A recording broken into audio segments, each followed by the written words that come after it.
Imagine, if you will, a Friday evening, around 50,000 BC. It is freezing cold, pitch black outside, and obviously there is zero Wi-Fi, no Netflix, not even a nagging email from your boss about a deadline to worry about. The only thing standing between you and the teeth of a saber-toothed cat is the crackling warmth of your campfire. Suddenly, the wind shifts. A thick, suffocating cloud of acrid black smoke hits you, smelling like a rush hour bus, and curls directly into your face. By any law of biological survival, your immediate reflex should be to cough your lungs out, cry your eyes out, and run for your life to another spot, right? But nope. At some fateful, utterly mindless moment in history, our esteemed ancestor, let's just call him Mr. Crab, Mr. Crab doesn't run.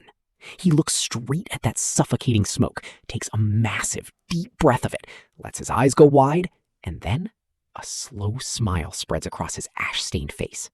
He thinks, wait a minute, this scent, this feeling, this is kind of a vibe.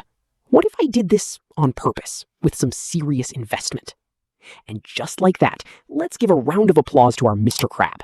He just officially birthed one of the oddest, most expensive, most self-destructive, and downright stubborn habits in human history. Today, we are not talking about modern tobacco cigarettes, nor are we discussing that coworker who vanishes every 15 minutes to grab a smoke to calm their nerves outside the office. We are traveling back to the dawn of humanity to answer a genuinely crazy question. When was the very first time a human being intentionally smoked their own lungs? And why is this voluntary desire to turn ourselves into smoked meat one of the oldest behaviors our species possesses? Get ready, because the truth that the trillion-dollar global tobacco industry never wants you to realize will leave you absolutely shocked, confused, and utterly flabbergasted. As it turns out, inhaling smoke didn't start with the tobacco plant, nor did it begin with shamanistic rituals. It was hardwired into our brains long before civilization even appeared. The first rule of Smoky Chronicles Club: if you want to smoke, you need fire. And fire has been humanity's best friend for a very, very long time. The oldest confirmed evidence of humans controlling fire dates back roughly 1 million years to Wonderwork Cave in South Africa. There, archaeologists uncovered an actual prehistoric office, complete with plant ash and charred bones, organized perfectly. 1 million years ago. At that point, we weren't even modern humans, Homo sapiens, yet. That was the era of the Homo erectus ancestors, our early evolutionary cousins with heavier brows, smaller brains, and absolutely zero interest in anyone giving them health advice about inhaling smoke is bad for you. They sat around campfires to keep warm, cook meat, protect themselves from predators in the dark, and obviously they inhaled smoke for free, every single day. That was the standard air quality of prehistoric times, and nobody had a smartphone app to check the AQI. But here is where the real plot twist lies. Campfire smoke wasn't just dry wood smoke. When our ancestors burned natural vegetation, they weren't just gathering CO2 and water vapor. They were unleashing a massive chemical cocktail without having any idea why. Nature is packed with hundreds of plants containing psychoactive compounds. Put simply, stuff that gets you high, capable of directly interacting with the human nervous system. Our ancestors were accidentally getting blasted right next to the s'mores, and they had absolutely zero idea what was happening. All they knew was that tonight's firewood smelled surprisingly pleasant, and after breathing it in, they suddenly felt unexpectedly euphoric, completely forgetting their exhaustion after a brutal day of hunting. This is not some fringe theory for a comedic skit. Researchers have pointed out that the human brain possesses a system of endocannabinoid receptors, specifically tasked with regulating mood, memory, and appetite. These receptors didn't just evolve to wait for the cannabis plant to show up. But when a prehistoric human accidentally inhaled smoke from a wild burning cannabis plant, their brain wasn't confused. It instantly unlocked and rejoiced. Oh, hello there. I've been waiting for you for tens of thousands of years. That very first moment of accidentally inhaling the magic smoke is the true origin of smoking. It wasn't a planned decision.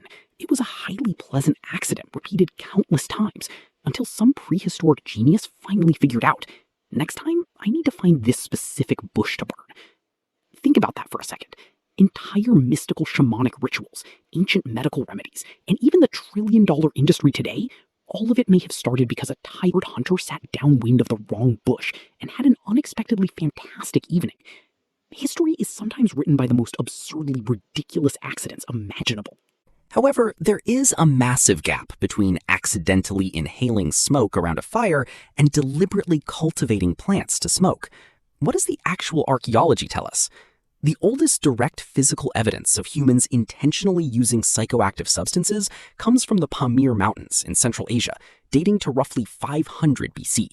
At an ancient burial site, archaeologists discovered wooden braziers containing superheated stones, found alongside chemical residue from cannabis seeds with an extremely high psychoactive content. This wasn't some wild hemp used for weaving ropes. This was the good stuff, prepared specifically for the ritual burial ceremony to send the deceased into the afterlife. But 500 BC is only about 2,500 years ago. Did humans inhale earlier than that? The answer is almost certainly yes. The problem is that organic materials like dried leaves, seeds, and wooden pipes almost never survive thousands of years in damp soil. We find stone tools from 3 million years ago because stone is practically indestructible. But a wooden pipe packed with dried herbs will disintegrate within a few centuries under normal conditions. In this case, the absence of physical evidence is absolutely not evidence of absence. And this brings us to the famous Herodotus case. Herodotus, the revered father of history from ancient Greece, who lived in the 5th century BC, wrote a remarkably detailed description of the Scythians, a fierce nomadic people from the Eurasian steppe. He claimed the Scythians had a very bizarre vapor bath ritual. They would set up a small enclosed tent, heat stones until they glowed, and throw hemp seeds onto them. Then they would sit inside the tent, inhaling the billowing smoke, and, as Herodotus wrote, howling with pleasure. For centuries, modern historians shook their heads and laughed it off, assuming Herodotus was just exaggerating or making things up to make the video more compelling. That is, until archaeologists actually began excavating Scythian burial mounds. And guess what they found? Bronze braziers, charred stones, and hemp residue, matching Herodotus' description down to the exact millimeter. It turns out the father of history wasn't lying. He was just doing solid investigative journalism. Now, let's talk about the main character everyone associates with smoking, the tobacco plant. Tobacco is a plant from the genus Nicotiana, and it is native exclusively to the Americas. This is incredibly important because it means before 1492, the entire Old World, Europe, Asia, and Africa, had absolutely no idea tobacco even existed. When Christopher Columbus stepped ashore in the Caribbean in 1492, his crew watched in utter bewilderment as the indigenous people calmly walked around with glowing sticks of dried leaves in their hands. They nonchalantly inhaled smoke and blew it out of their noses and mouths like mini dragons.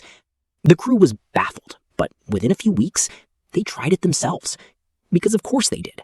Curiosity kills the cat, and apparently it hooks the sailor. But for the indigenous peoples of the Americas, tobacco wasn't something you casually puffed on as a post-meal relaxation. It was sacred. For over 3,500 years prior, tobacco was used specifically in healing rituals, communicating with the spirit world, and sealing peace treaties between tribes. Blowing tobacco smoke onto the person opposite you was an act of blessing, ultimate respect, and profound connection. A shaman wasn't taking a quick smoke break. He was opening a cosmic channel between the living world and the divine. The smoke itself was considered a living messenger, carrying prayers up to the heavens and bringing visions down to earth. Precisely because it was considered a sacred entity, tobacco use in ancient America was highly disciplined and strictly controlled. You would never see a Mayan warrior leaning casually against a tree, chain smoking while waiting for a chariot. The entire concept of tobacco as a casual, everyday habit, something you do on your lunch break or while waiting for the bus, is an entirely European commercial invention that came much later. In 2019, scientists found a 12,000-year-old hearth in the Great Salt Lake Desert in Utah containing wild tobacco seeds that had been collected with purpose. This discovery pushed back the timeline of human tobacco use in the Americas by a staggering 12 millennia. It raises a fascinating question. If humans in America were burning tobacco 12,000 years ago, what were humans in other parts of the world doing with their own local psychoactive plants at the exact same time? Many anthropologists have accepted the intoxication hypothesis. They argue that the desire to alter one's consciousness is actually the fourth basic drive of every living creature, right alongside hunger, thirst, and sex. And it's not just humans. Animals love getting high too. Elephants in Africa actively seek out fermented marula fruit to get drunk. Reindeer in Siberia deliberately eat psychoactive red mushrooms to trip out, and they will even fight to drink the urine of other reindeer who ate the mushrooms just to recycle the psychoactive compounds. Genuinely respectable dedication, right? So prehistoric humans finding ways to alter their minds with smoke wasn't some moral failure. It was a perfectly natural biological instinct shared across the animal kingdom. There is an angle to this story that sounds completely backward, even utterly mindless to our modern ears. For thousands of years, smoking was actually considered a medical treatment. The Ebers Papyrus, an Egyptian medical document from 1550 BC, outlines treatments for sore throats and asthma that involved, get this, inhaling smoke from heated medicinal herbs. From a modern perspective, this sounds clinically insane, treating lung pain by pumping more smoke into the lungs. But the logic of the ancients was actually quite pragmatic. The lungs are the fastest, most direct highway into the human body.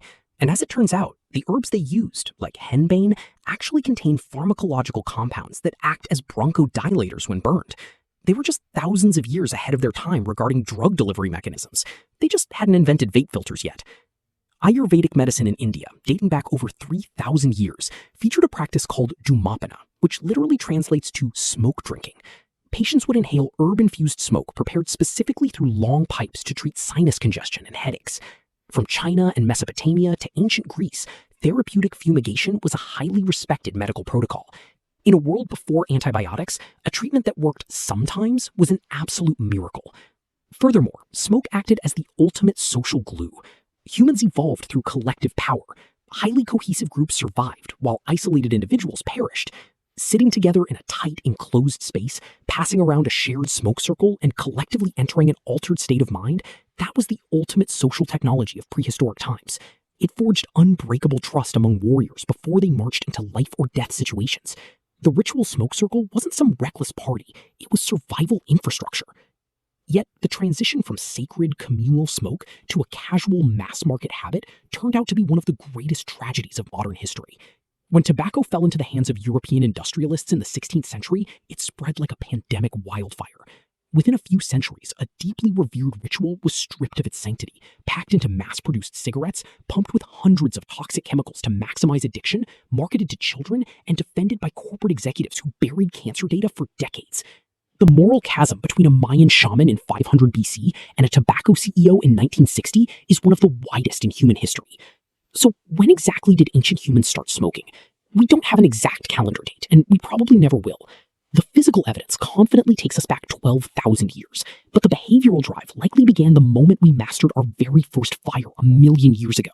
The cognitive ability to look at a burning plant, remember how good it felt last time, and intentionally throw it back into the flames, that isn't addiction, that is intelligence, a brilliant evolutionary leap in connecting cause and effect. So the next time you sit around a summer bonfire, catch the rich scent of burning wood, or pass a whiff of cigarette smoke on a cold city street, remember that you are participating in something far older than you realize. You are touching an unbroken thread running through 100,000 years of human experience, connecting you to Scythian warriors howling in their tents, Egyptian doctors practicing along the Nile, and Mayan shamans reading the future in the rising ash. We are all, in one way or another, creatures born of fire, who grew up in smoke. Thanks for watching. If you enjoyed this video, please give it a thumbs up, subscribe to the channel, and hit that bell icon so you never miss an update.